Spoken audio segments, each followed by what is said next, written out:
Cuando tú tratas bien a una persona, la tratas con afecto. Connecta't amb el teu veritable potencial.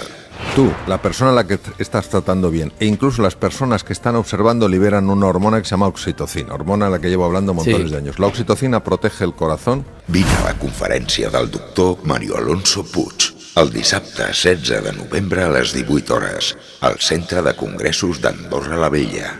Cuando tú tratas bien a una persona, de tal manera que esa persona, imaginemos que es una persona que tiene dolor, yo qué sé, por lo que sea, dolor crónico, a veces es mental, a veces es físico, se reduce el dolor porque hay una liberación de péptidos opiáceos. Eres más grande de lo que crees. Creer es crear.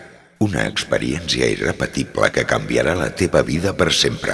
Cuando las personas sentimos que les importamos a los demás, se alargan los telómeros. Los telómeros predicen en gran medida la longevidad de una persona.